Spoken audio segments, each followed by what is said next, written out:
Could L catch Epstein? This video is by Anime Addicts. I've heard so many people requesting this video, so we're gonna watch it today. It would take Elle less than 5 minutes to solve the Epstein case, and that's me being generous. Let me break down exactly why, and more importantly, how. Spoiler alert, I'm also going to bring up Light Yagami, so you absolutely need to watch till the end of the video. First, I don't understand. What even is there to solve? They just found out he was doing weird shit, no? What is there to solve? What happened to him? we'll power scale Elle to understand the depth of his genius. You see, in the world of Death Note, the three greatest detectives on Earth, Elle, Geraldo Coyle, and Deneuve, are actually all the same person. And this man has been at the top of the global investigation scene since he was only 8 years old, which is when he single-handedly prevented World War III. Now, Dude, I do not remember this from the show. I remember all three of them being him. I want to read like what happens after the show. the public record says he solved over 3,500 difficult cases, but the real number is significantly higher because of those alternate identities. To give you an idea of the scale he operates on, Mello, one of his successors, once mentioned that Elle maintains at least triple-digit active codes for various detective personas. Still, if you want the one intelligence feat that's relevant here, it's this. Back when his rogue successor, Beyond Birthday, created a crossword puzzle so complex that an entire team of policemen gave up on it, and even the elite FBI agent Naomi Misora. Oh shit.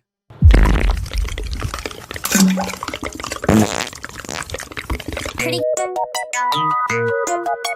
Baby, you wouldn't know how it feel to be me. All the shit I do, I got scars you can see. Fuck rehab, rather road country. Tolerance fucked up, gotta smoke 2 or 3. I can hear you lies, but your eyes talk to me. Thought it was designed to be impossible, Elle solved it instantly. And Beyond Birthday is not a fraud. He is the primary antagonist of the Los Angeles BB murder cases novel, and he's genius enough to act as Elle's evil clone. When he tried convincing Naomi that he was actually Elle, he read a 376-page book in under 5 minutes and memorized every page perfectly. Now, if he's pulling off feats like that and Elle is superior to him, you can imagine what Elle's photographic memory looks like. So when I say Elle can solve the Epstein case in 5 minutes, I'm not being hyperbolic. If anything, I'm being conservative. This man processes information faster than entire government investigative bureaus combined. He can monitor dozens of computer screens simultaneously and absorb every data point perfectly. And because he immediately understands every data point, he can weigh every probability in real time and calculate precise percentages in his head. But here's where it gets tricky. I'm sure that you can already tell that superhuman genius alone isn't enough to solve the Epstein problem. You see, Elle is a detective. Yes, he's the top one detective, but he's limited in what he can do. His whole thing is narrowing down suspects in closed systems. But how does that work with Epstein? The way Epstein operated has been well documented since at least 2005. The real problem was never a lack of evidence. It was that too many people in power were either compromised or complicit. Having said that, let's see how this actually plays out. That's what I'm saying. It's like, what even is the L case? Like, it's not that there's like a lack of evidence. Like, it's pretty obvious, you know? It's more that like none of the evidence is like, nothing about Epstein is really that known. Really? Like, they just know that he's friends with them, with like a ton of famous people. Nothing about Epstein is really that known, right? Like, I don't really know. I guess I could be wrong, but I feel like there's not even like a case to solve. It's just like when they found out the kind of guy Epstein was, they were like, fuck, all these people are doing some weird shit. And then they came up with all the names and the flight logs and stuff like that. So there's not really anything to solve. Like, what is there to solve? 2005, March. Like, he could catch him. 2005 to be precise. A stepmother contacts the Palm Beach police because her 14-year-old stepdaughter came home with $300 in cash. When she asked the girl about it, she ended up explaining the entire recruitment pipeline. Basically, a classmate had approached her at school and offered her money to give an older man a massage. The classmate drove her to a pink mansion at 358 El Brillo Way. I guess, okay, that makes sense. Okay, so yeah, there is weird stuff happening. Like, people are knowing about, okay. Epstein entered wearing nothing but I guess I haven't thought about that. Like, there's also the where the kids are going that are being, like, taken to the island and stuff.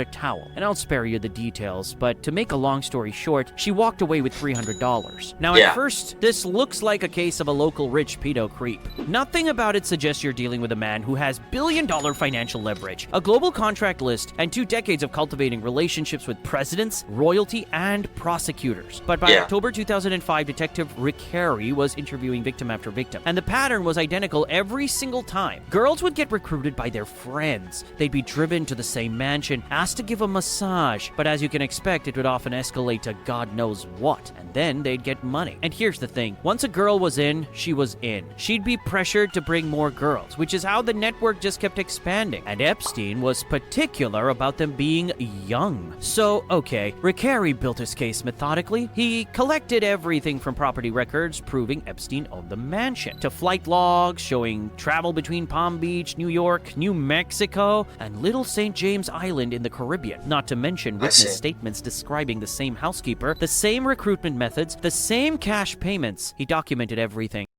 So what is there to catch about him? There's not, of course, like, I feel like I could catch him in 5 minutes. Tell me, yo, this dude asked this girl got $300 from giving Epstein a massage. What is there to catch? What is there to solve? Okay, arrest Epstein. Boom, done. We're done. What else is there, bro? Am I missing something? By May 2006, Detective Joseph Recarey submitted a comprehensive probable cause affidavit to the Palm Beach County State Attorney's Office. It was the culmination of an 11-month investigation and clearly had overwhelming evidence for direct charges. But rather than filing charges based on Recarey's affidavit, State Attorney Barry Krischer took the case to a grand jury, and the grand jury returned a very limited indictment. And as we know, it ultimately led to the controversial 2008 non-prosecution agreement. Now, why am I bringing all this up? To show you just how much was known even back in 2005. Plus, for this scenario, we're going to assume Elle gets a chance to look at Recarey's affidavit in May 2006. We know the Death Note anime came out in October 2006, right? Well, even though the manga came out much earlier, for this scenario, let's just say that the main story of Death Note took place between 2006 and 2007. So this would be a few months before Light picks up the Death Note. And here is exactly how Elle solves it within 5 minutes. He goes through the affidavit and immediately, within minutes, he solves the case. And I don't mean the way Recarey did. No. Elle goes much deeper. He connects the dots and realizes instantly that Epstein's ring is global. He sees that it implicates a stupid number of powerful people. We're talking billionaires, government officials, presidents, royalty, and more. Plus, Elle also figures out that Epstein is systematically collecting blackmail material on all of these powerful figures for a specific country that just popped up in everyone's head. Now, I'm not going to get too deep into specific names or the countries involved to keep things straightforward for the video, but basically, Elle realizes that by 2006, Epstein had already been operating for decades. Most importantly, he understands that Epstein currently holds more institutional power and protection than even he does. The #1 detective in the world. Naturally, this also confirms that the Department of Justice and the FBI he works as part of are compromised. This is where it stops being a detective case. You see, in Death Note, Elle commands Interpol, Japanese National Police, FBI liaisons, and the Kira task force. He has institutional authority, but that also means he needs the system to actually work with him. Now that same system is compromised and complicit. So if Elle I'm sorry I'm not talking. I'm genuinely like watching this and I'm like, what? plays by the rules, he'll get nowhere, which is why he has no choice but to take matters into his own. Yeah, like the only reason Epstein wasn't caught for years is because the elites, the big people, the police didn't want him to be caught. Like, it wasn't really that he was leaving no paper trail or that he was like, they didn't know it was Epstein. Everyone knew that Epstein was doing these terrible things. Like, the people that were affected knew it was Epstein doing these terrible things. The police knew it was Epstein doing these terrible things. They couldn't do anything about it because they weren't allowed to. They weren't enabled to. Hands. When the director of the FBI learns that Elle is looking into the files, Elle receives an invitation to Little St. James. Oh my god, that's a death sentence, actually. Oh my god, what are you doing if like you stumble too deep down an Instagram rabbit hole about like conspiracy theories and then you make a post about it or something and then you get a letter from the Department of Justice or the FBI and they're like, yo, pull up to Epstein's Island. No, do not go there. Do not go there. Oh my god, you're cooked. You're actually cooked. You're just gonna get sniped, actually. Or no, probably worse. You're gonna probably get tortured, bro. Like, so-called Epstein Island. By this point, Epstein has owned this island for 7 years. All right, what now? Elle is invited. And if you think that's stupid, and you're wondering why on earth Epstein would invite a potential threat like Elle to his private island, you have to keep in mind who we're dealing with. This is the same guy who was revealing every bit of information about what he does over Gmail. That's what I'm saying. Most, like, it's not even that he wasn't, like, he was secret or secretive. It's just that he was collecting blackmail, so no one said anything about it. And when it did happen, like, it's just like a cycle of hush money. It's a cycle of hush money and bribery and blackmail. Out here using VPNs just to pirate some anime and games. Yes, elites aren't exactly high IQ. So once Epstein learns that the FBI's top detective is finally onto him, his first instinct is to simply invite the guy over. Of course, Elle knows exactly what the play is going to be, but he still goes ahead and accepts the invitation for 2 reasons. First, it's because even though he has a sense of morality and justice, his primary motivation is the desire to win. And because of that, he simply can't bring himself to back Better away. question. How does Epstein know who Elle is? Because Elle was a secret. What he looked like, he was a secret for the most of the thing. He only revealed himself to the FBI after this hypothetical, right? So I think this is incorrect. I think I've just found a fallacy within this argument. That he doesn't know who Elle is or what he actually looks like. He hasn't revealed himself to the FBI yet. I thought this was before the Death Note storyline. From a challenge like this. Second, it's because Well, it has to be before the Death Note storyline because, spoiler, Elle dies. Why Epstein would invite him in the first place. Now, from the looks of it, it's Watari who makes the trip while carrying a laptop with Elle connected via There we go.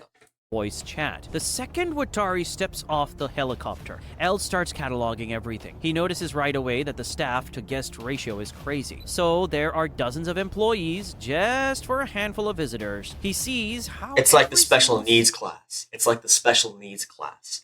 That is true. That is very suspicious. If there's more staff than there is people that they're staffing for, something's going on here. That's a little strange. You know, what if you walk up in a Walmart and the staff to customer ratio is way off? Like there's 400 employees and there's like 30 people shopping. What are you guys doing?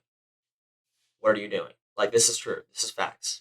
Sightline is control, how the security cameras monitor every guest, and how the entire environment is designed for observation and control. Epstein gives him the tour, and then eventually offers Watari a drink. He accepts a glass of water, and after observing the glass for a split second through the screen, he takes a sip. They sit on the terrace, and at this point, Epstein just goes ahead and comes right out with what he's doing. He explains how he has the most powerful people in the world on camera, everyone from presidents and royalty to prime ministers, bankers, and scientists. Epstein leans forward, and as Elle sees the void in his eyes, he reveals that what he and his backers are ultimately seeking is control. Then Epstein extends his hand toward the laptop and offers Elle a chance to become... That's something I've never understood. Was Epstein actually, like, attracted to kids and babies? He probably was.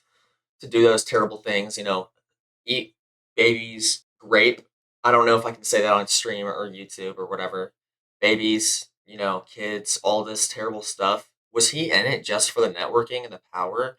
Or was he also in it because of his own self-interest? I don't know. I think it's a little bit of both. It has to be a little bit of both. Because no matter how much money, power, whatever you can give me, I'm not going to do those terrible, horrible things. And I think 99% of the population wouldn't do those terrible, horrible things that he did.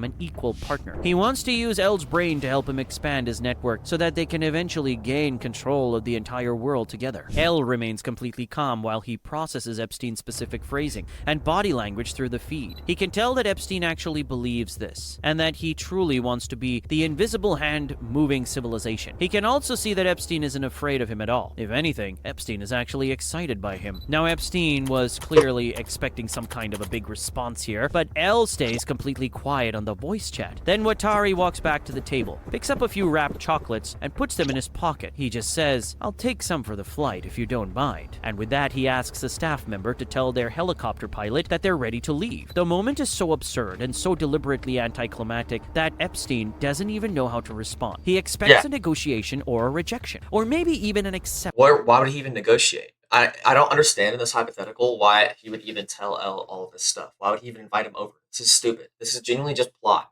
This is just to make it so he can catch him. But Elle can't do anything because he can't arrest him himself. He can't like make a citizen's arrest, and this guy's protected by law because of his power. So I don't know. But in all the decades he has operated, he had never experienced a complete dismissal like this. He thought that since L already knew the truth, he could just offer him a partnership, but this is how it went? Little did Epstein know that the reason L didn't respond at the end was because the voice chat was actually a recording. I mean, did I mention that the helicopter pilot is actually L himself? He wanted to physically observe the island with his own eyes, so he tagged along disguised as the pilot. All the while, his voice recording kept Epstein occupied. Next, as the helicopter takes off, L looks down at the compound, shrinking below him. Okay, what now? If the FBI director is already compromised, and if Epstein's influence extends across multiple countries, how is L going to defeat him? It's a problem, especially considering how the longer it takes, the more Epstein's influence is going to grow. Plus, you have to remember this is still 2006, which is well before what happened in 2008. L knows that he has to act right away, so he decides to go all in on the affidavit. He realizes he has to crack everything Epstein has built to neutralize that influence, and that includes making the truth mainstream as early as... This isn't 5 minutes, bro. Are we stupid? This is over the course of days. This is not 5 minutes. Bro, I don't see how... This is a comment I'm reading. Bro, I don't see how L can't. L was able to find a man using super magical abilities to kill people remotely with nothing but a book. This is true. But that took him like months and months. I think it was like a year or something. L is not catching Epstein in under 5 minutes. No. This is more than 5 minutes. You're saying it's going to take him all, in this entire thing, it's taking only 5 minutes for him to infiltrate the island, enter the investigation, collect evidence, analyze evidence. You're saying all of that takes under 5 minutes? You're wrong. He just said that for clickbait, surely. I don't, the 5 minutes thing is ridiculous. He's not doing this in 5 minutes. Possible. In our world, it's taken until basically this year for the general public, especially in Western countries, to get a clear idea of what was really going on. But L needs to get it out within 20 hours, not 20 years. He starts by looking into potential journalists who... 20 hours is not 5 minutes. He's not doing this in 5 minutes. I was right. Already be on to Epstein. And while he's reading through the Miami Herald, he finds Julie K. Brown. She's already doing exactly what he needs. In reality, she's the one who eventually got the former police chief and lead detective to talk publicly about how the case was sabotaged. And her series, Perversion of Justice, was what explained how Epstein secured that lenient plea deal in 2008. Okay, so L seeks her out immediately and shares everything he has learned with her. Now, L knows that journalists can only do so much. They publish, people read, and then what? Some victims might come forward, but many would be either too afraid or too deep into the system to go public. After all, Epstein reportedly used the phrase, "Those who help him will be compensated, and those who hurt him will be dealt with," to intimidate witnesses into staying quiet. What L really needs is to create an irreversible cascade of information that makes the truth impossible to contain. He begins gathering as much data as possible to build a web that includes all the records of flights on the Lolita Express, financial donations, and public... Is that a real picture? He makes notes on... What the fuck is that? Express, financial donations, and public photos. He makes notes on which individuals were likely there for business, as in financial or political leverage, and which were there for pleasure. Then, for every compromised official like the FBI director, L identifies a clean counterpart or a political rival who would love nothing more than to see that person burn. This is obviously easier said than done, and L needs help from hundreds of people like Reverie and Julie K. Brown, but once he has enough solid information organized into a digital web, he prepares to make it public through multiple channels. And here's where L's genius really shows itself. He knows that if he just dumps everything at once, the story would become too big too fast, and it'll be easier for the general public to dismiss it as a conspiracy. Plus, mainstream news outlets would get too many shutdown calls from their powerful friends. So L does something counterintuitive. When he's ready to release it, he intentionally leaves out the names of the most powerful people. The initial release focuses entirely on Epstein's trafficking and blackmailing ring, how it operates, how long it had been running, and how girls were recruited at schools. The web mentions that powerful people were involved. It has to, just to explain the scale, but it doesn't name them. Again, this is to simply make sure that the initial wave of coverage focuses on the crime itself, rather than the politics of naming names. The media runs with it. Within 20 hours, the story stops being a local scandal and becomes global. And that's when L makes his second move. He sends anonymous emails to the rivals of every compromised official he's identified, and he sends them the full web. He just gives them the truth and trusts that enough of them, for enough different reasons, will act. Some will act because they have a moral compass. Some will act because they see a massive political advantage. And some will act simply because they're terrified of being implicated themselves. But even after that, L is just getting started. The next step is going directly after the names on... So he's not... Still, again, he's catching him But he's not really like he's not solving the case. You know, there's nothing that's really to be solved about this case.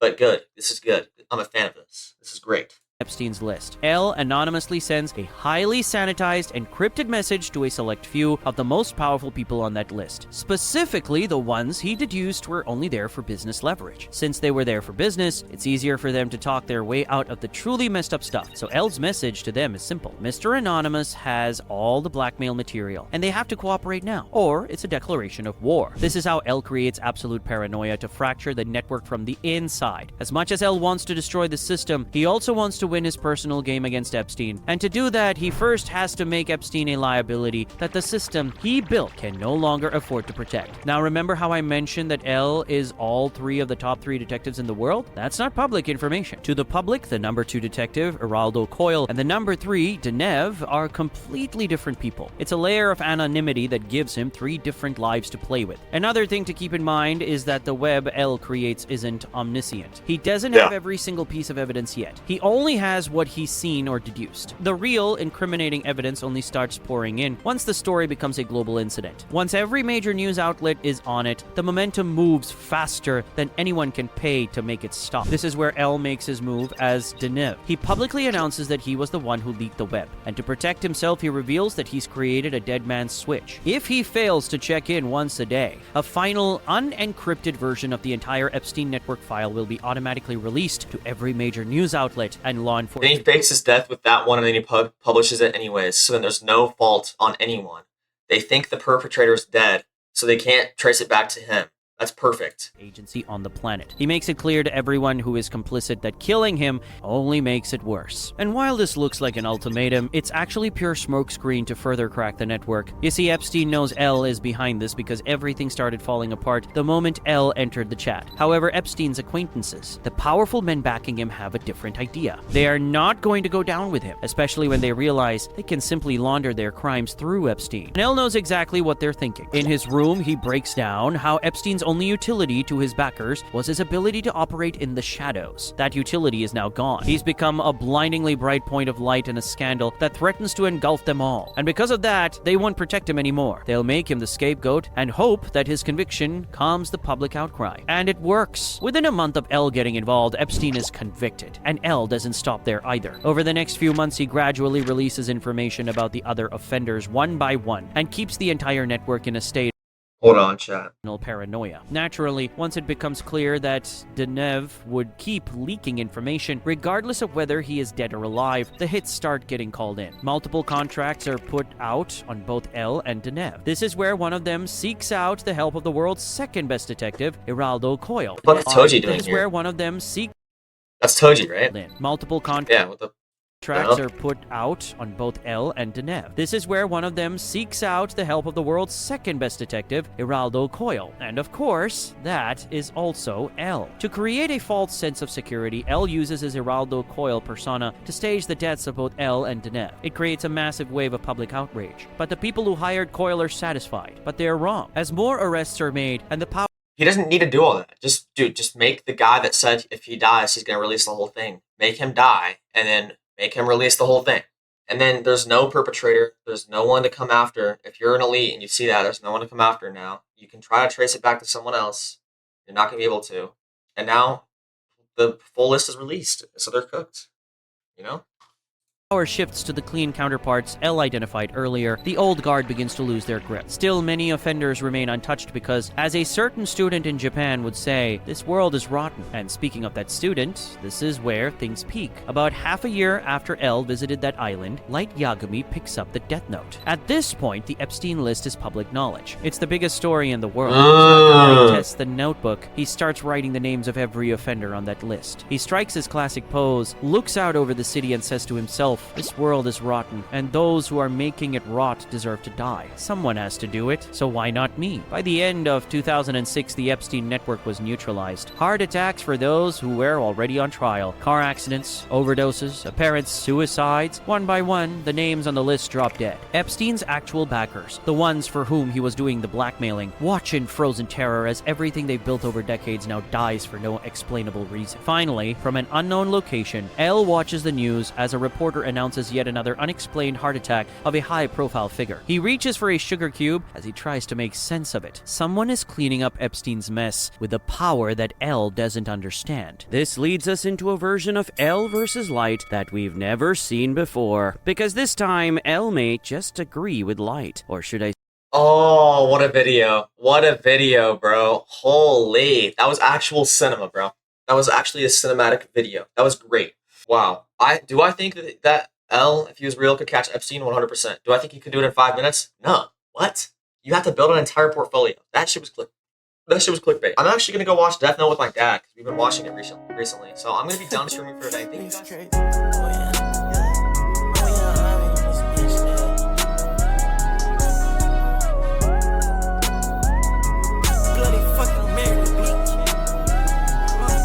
Oh, you fancy, huh?